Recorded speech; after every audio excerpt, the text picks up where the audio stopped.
Cat TV is celebrating 30 years of community media. Help support Cat TV's next 30 years by becoming a member today. Your membership will help us continue covering meaningful, local content.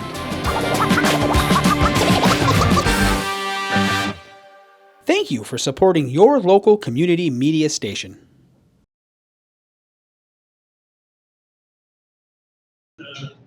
10/17 on the 14th of November.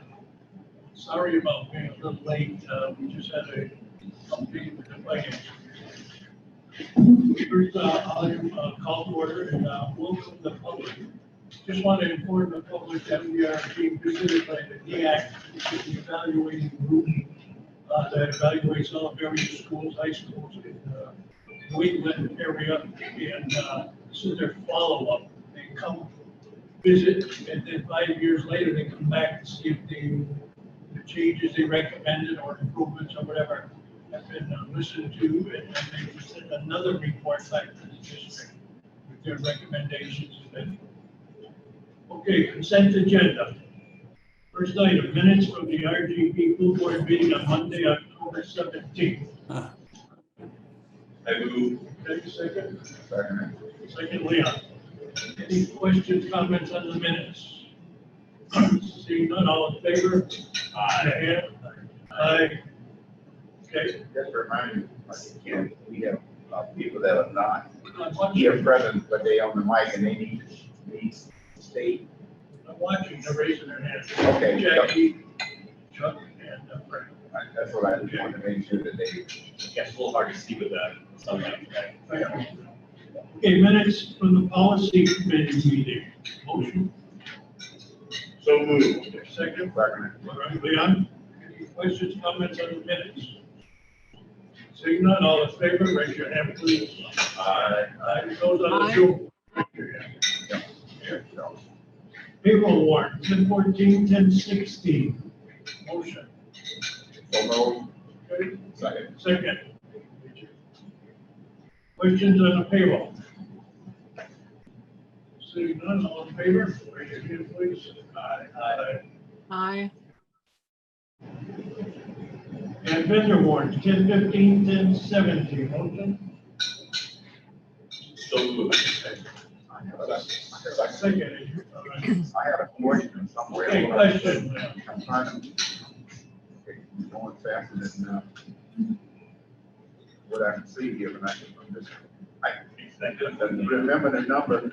It's on the computers that use the word, this, I think was in there, and so it was a bunch of computers, and I didn't know whether that represented 15 or 20 computers, but it is that, the computers, I'm trying to find the location, whether they represented the computers that were being replaced by the fire, is what that meant, I guess. I'm struggling to get to where I was because I wouldn't. So- computers? A lot of them. Yeah, it was about 9,000 or 15,000 or something, but I was trying to find my notes where I made a note. Anything with this bit would be our, I believe, like our insurance, the insurance claim replacement.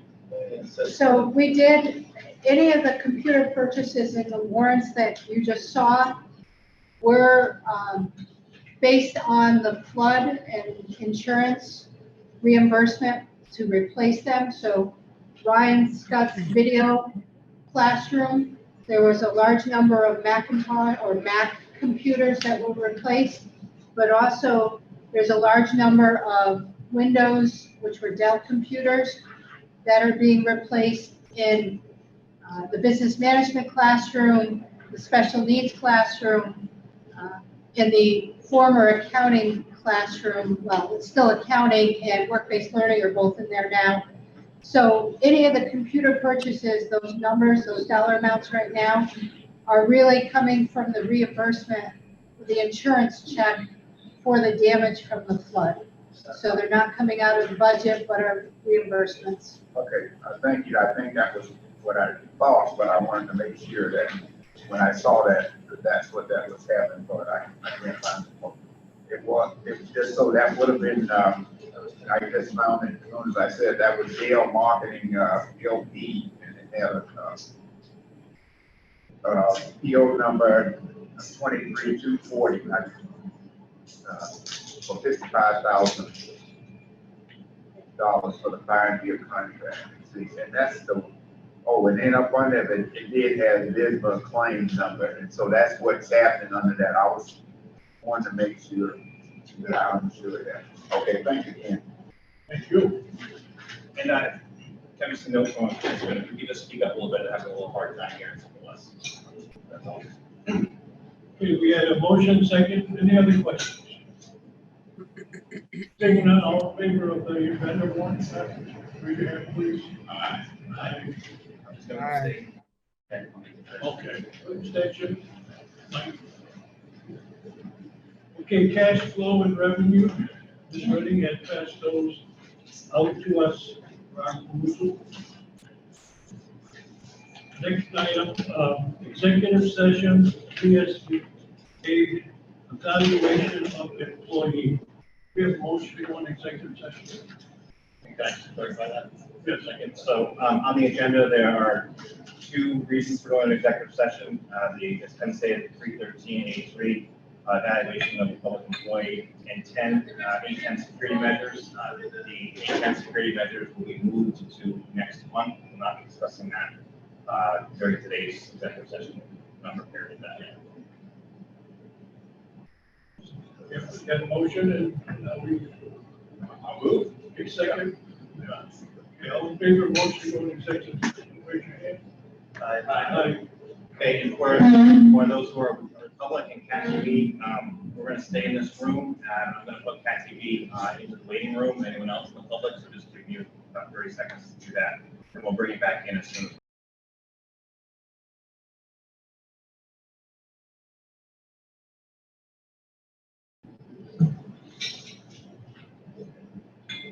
Okay. Okay, under committee reports, policy, yes. We had a very productive policy committee meeting last month. We discussed a number of policies, including anti-discrimination, attendance, communicable diseases, educational support system, sexual harassment, and board member conflict of interest. Most of them, we merely reviewed, so that board could vote, have them reviewed officially. For anti-discrimination, we decided that adding some language to policy was necessary. Gender identity and other creeds, if you will, are going to be added to the policy. And for the action items after the committee reports, if the board is okay with doing so, I was thinking, for sake of time, that we could vote on them all as one, or we could do anti-discrimination and then the rest. If you all are okay with it, I will just have us vote on them all in one go. Again, because of time, and that's my policy committee report. And they're just for more. So this one, I was gonna say, you voting on all is for one of the policies. Yes, yes. We've got a motion, we have a second. Second. Any other discussion? These will be brought up again for actual vote. This is just a vote. Yes. So we just encourage the full board to read all of them in one stage, and if you do have comments, that you come back. Make sure that the board's here, actually know what it is already. Sandy, that you may have comments along the line, so they can be worked out before things. Maybe we can vote on those individually. Right. So are you motioning these to go for adoption next meeting? What we're doing is, well, Just warning you. Warning. I'm warning them right now with the committee report. After committee reports, under action items, there, yes, policies for warning. That's the day, I mean, we had, I didn't, did we have them on our, you had them on the Yeah, agenda today for is the day? warning. For the day is a warning. Today is warning. So the motion that was made was to accept them today as one group. Yeah, And so there being one, and it was a second, right. and so we are actually saying, just trying to get clarification, make sure that we're doing it now for this board. And I was just following up and says, okay, this is the time that now that they're one, you can still go out and read and understand everything about them for the rest of the board members that wasn't part of the committee that may have some questions. Right, and then we go to adoption in December. Right. Rest of it's likely on the full board agenda for Thank December you. for adoption Gotcha. and for discussion. Any other comments, questions? Seeing none. All in favor for warning? All Aye. Aye. Thank you for all the work. You're welcome. Did you hear from Fran? Yeah. Okay, next, Frank, leave it to us. adoption. Okay, superintendent's report. I'm sorry, finance, you're right, finance committee just met previous to this meeting. We elected Fran Kenny, accepted as chair of the finance committee. We're just giving an initial financial report. Our next meeting will be November 28th at 10 a.m. here in the office. So, yes, I was gonna, in the absence of Fran as the chair, I was gonna just say what we took place in the meeting for the public, because the public wasn't on, but Yeah, no one joined us. And so in this meeting, the public needed to be aware that we did have a finance committee meeting. And Becky had prepared a proposed timeline for the budget, the committee to look at to get to the final process. And it covered all the things that we needed to know as a committee to start out with, and some proposed dates, which again just referred to November 28th and December 5th, and then was reported the 12th date. And so we decided we want to go on with a meeting for the 28th to better understand the budget. But in the process of the meeting, what we actually looked at is she had prepared a proposal for what the budget looked like right now for the board members, because everybody hadn't been fully acclimated to the policy, to the finance environment.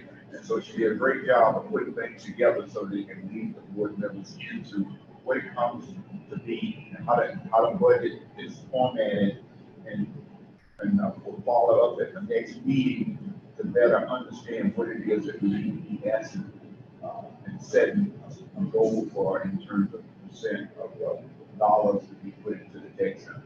So that's basically what we did there. We did miss our minutes. We'll get the minutes on the previous finance committee on the next meeting on the 28th, and the next minutes on this meeting today will be on the 28th for that agenda.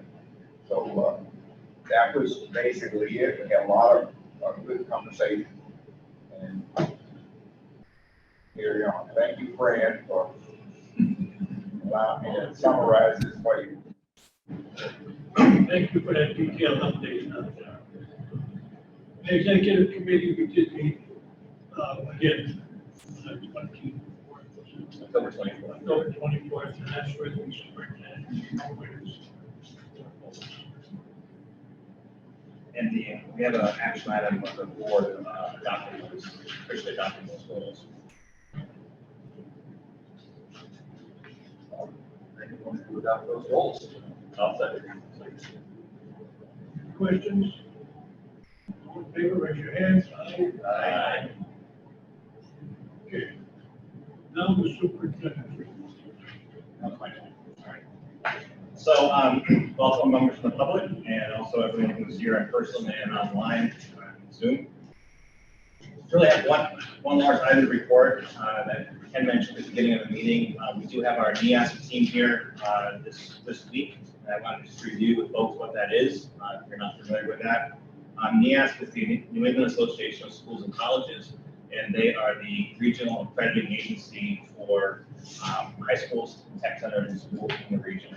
And so there's a 10-year certification or cycle, and we had our decennial visit approximately 5 to 6 years ago. Things were a little delayed with our follow-up because of COVID. So it's a 10-year review, a decennial visit, 2-year follow-up, 5-year follow-up, and then a new decennial visit. So it's a 10-year cycle. And the decennial visit, which we had again 5 or 6 years ago, it's a very comprehensive, exhaustive, year-long study done by the school staff, based on guidelines you're given by NEASC. You have to answer. Then a team of 11 people that were here last time. They spent an entire week here at school going over those reports, meeting with teachers, meeting with students, meeting with community members, and developing this huge, hundreds of pages of reports on both commendations and recommendations from a school's perspective and also individual program perspectives. That's everything from facilities to curriculum. And some of the topics that they cover, and these are large categories that I'd like you to know about. These are school-wide. The first one is core values and expectations. The second one is our curriculum. Third is instruction. Fourth is assessment. Fifth is culture and leadership. 6 is student support services. And 7 is school finance and community relations. Those are the 7 broad categories. And then every single program within the center has their own individual report as well. And then a final summary that is written up. The report goes to the NEASC Commission for review. And a board much like this then looks at those documents and decides whether to continue our accreditation with the school, put us on probation, or revoke accreditation. Those are the 3 main things that can happen.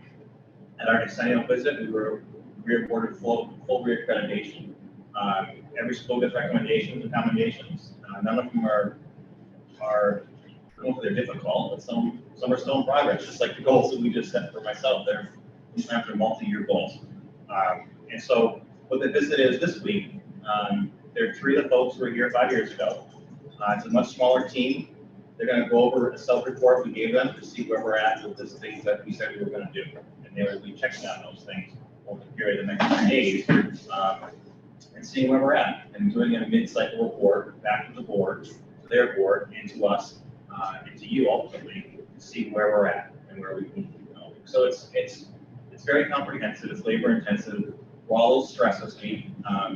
Nothing to worry about, but when you're being evaluated, no matter who you are, it adds a little anxiety to the day. And actually, the folks are already here. They arrived this morning around 9:30, quarter of 10, and we're in a finance committee meeting. And so they're set up in a workroom, and right after our meeting finishes, we're going to be meeting with them and developing a schedule for the week when they'll be visiting teachers in classrooms and what they expect from us over the next course of 2 days. So it's a really big deal for us. We're very proud of our school, proud of what we do, but we also are happy to take recommendations on what we can improve because these are colleagues from other schools around New England. And so, for example, the chair of the NEASC committee is Todd Fields. He's the director at Lewiston Tech Center in Maine. There's another administrator, I can't remember his name because I work primarily with the chair from Maine, and also an educator from Connecticut. And they're all at career and tech schools that are similar and dissimilar from ours. They all operate differently. And so they get the chance to bring new ideas to us, and we get to kind of bring new ideas to them. I have served on some NEASC committees. I've visited some schools in Rhode Island before, and I will say that it's a lot of work, but it's also very informative. Like, wow, I didn't know you could do that, or I've never seen that before. Or wow, we do that a little bit differently. Really jobs ideas. And so, it's all stressful. It's nice to have it here, and also nice to be able to report back out on what we're doing. So that's the majority of my report. I also want to tell you that next month, as a follow-up to our finance committee meeting, we do have our preliminary FTE numbers for the fall. and I'm quite pleased with them. They're much higher than last fall, to the tune of, I think, 20 or 30 more FTEs, which is a lot. We're approaching the high 160s, which is a great number to be at. I'll get into more of that next month. That means that enrollment overall is healthy, very healthy in the center. So that's been an ongoing goal, to have continuous recruitment, and we always have room for improvement. But it's nice to see a high FTE count, especially in the budgeting season. It certainly helps. We hope to continue that. You can only go so high, you don't have so much space. I mean, the number can't go infinitely forever, but we are approaching a pretty high number for us, which is great. So that's what I have for my report. I'm happy to answer questions about it. If not, Okay, I have one item. Superintendent received a email of resignation. Todd Solari was a member of the school board here, and I can read it. It says here, "Good evening, Mike. I have recently accepted a position working for the elementary school district. It has been recommended I resign from the board because I've been working for Holly Anderson and her husband Rob, who works for Southwest Tech, and we don't want any conflict of interest. Let me know if this email will be sufficient or if I need to do anything else. Thank you, Todd Solari." Move to accept. with regrets. With regrets. Second, Second. Okay. With regrets. Second. Yeah. all in favor of accepting the resignation? Raise your hand, aye. Aye. For the board, I did respond to Todd and let him know that I would be reporting it to management and discussing it at today's board meeting. And, congratulate him on his position, but also, his time on the board. So, Anything else? Yes, sir. I do.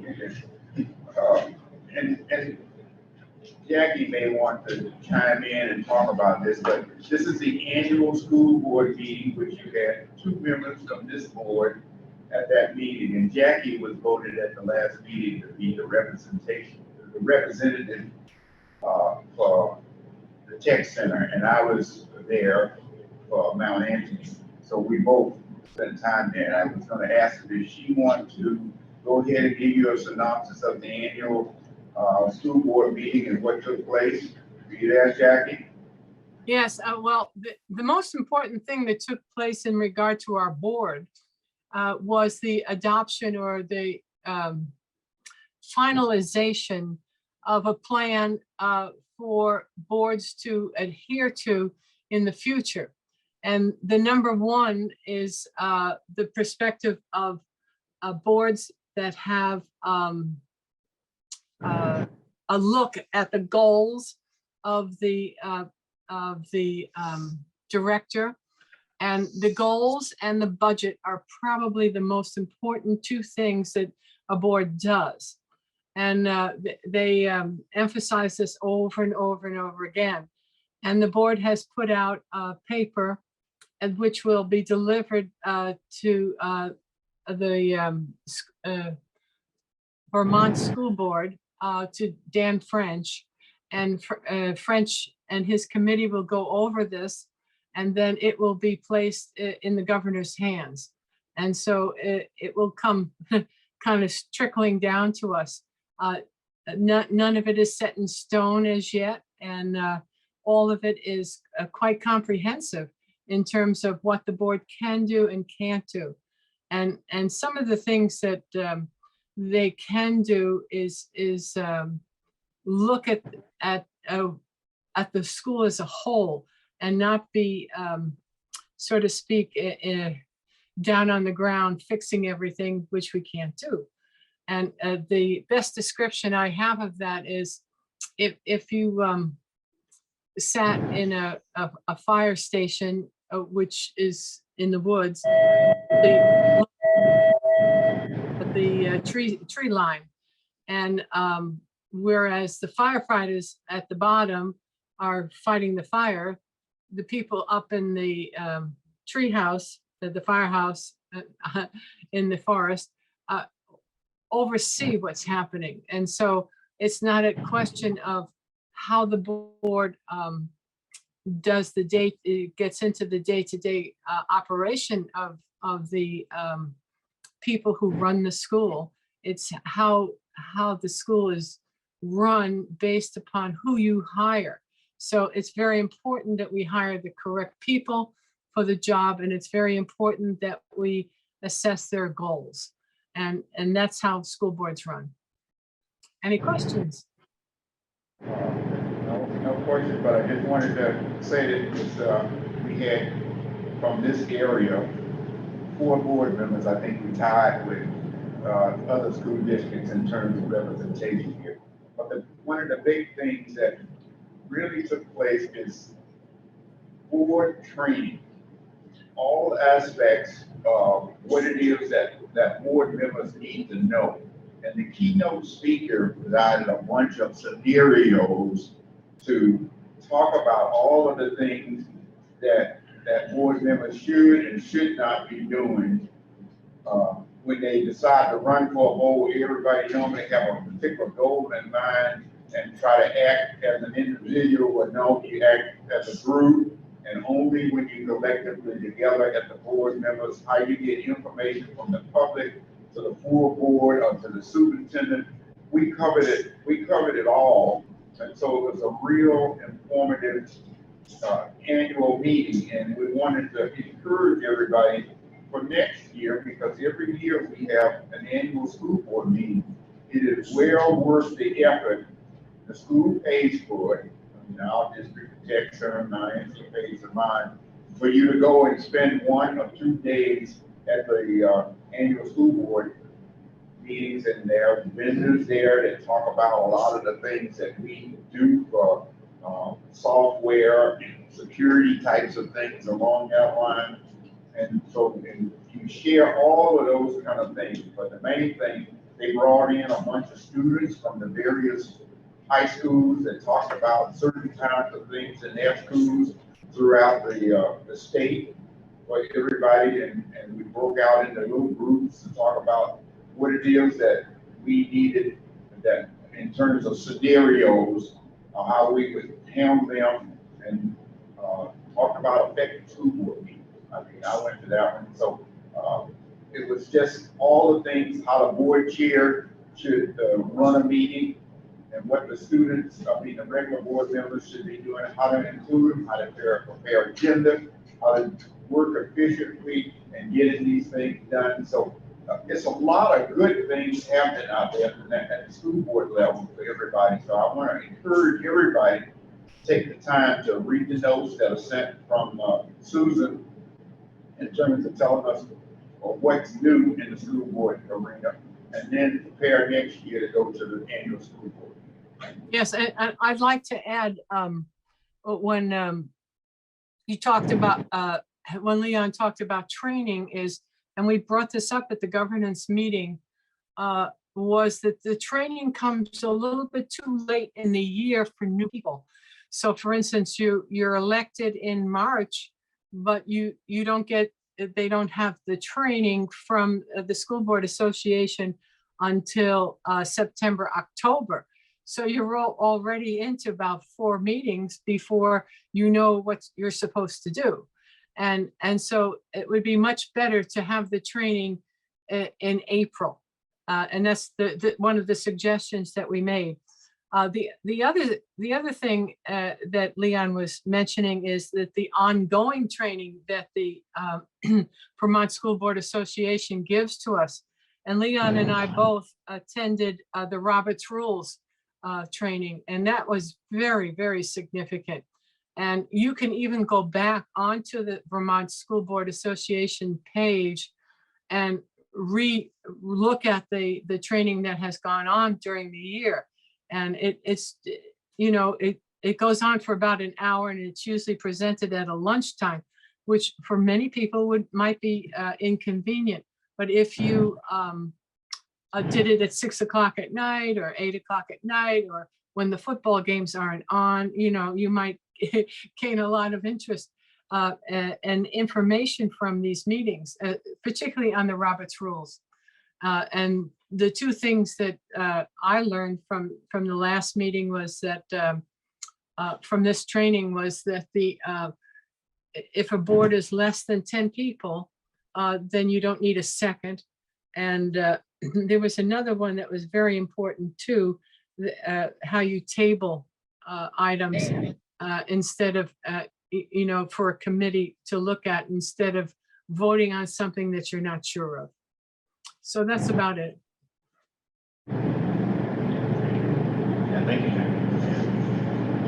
Any other comments? Seeing none, motion to adjourn. I move to adjourn. Second, Leon. Third. Okay. All in favor? Aye. Stream 20 and 2. Thank you, everybody. Cat TV is celebrating 30 years of community media. Help support Cat TV's next 30 years by becoming a member today. Your membership will help us continue covering meaningful, local content.